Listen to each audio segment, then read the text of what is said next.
What's going on? Biker Dave here.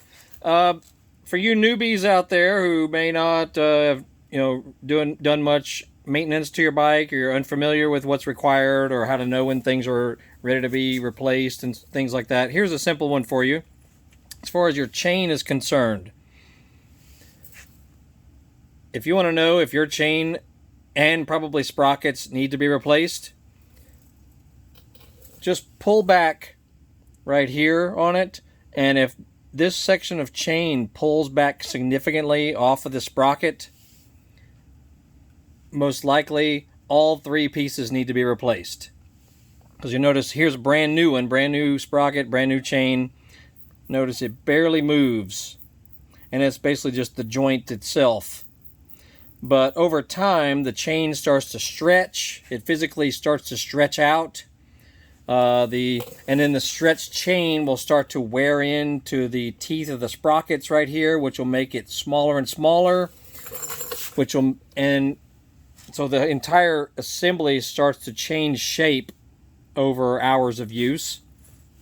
So yeah, all you have to do is just pull back on this, and if it comes back a long way off of the back right there, it's time to swap it all out. Real simple. Also, make sure your chain slider right here is in good condition, because it starts to get wear marks in it.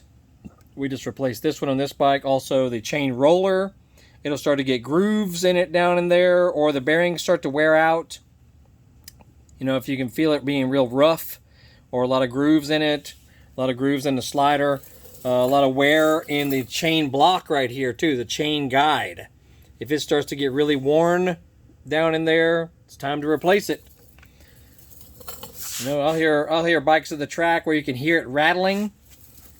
You'll hear all of this rattling, just from the vibration of the chain running through it, because it's worn out, basically, especially if you still have the aluminum style little chain guide area, the chain guide holder, or, that whole assembly right there. That's why I like the carbon fiber one.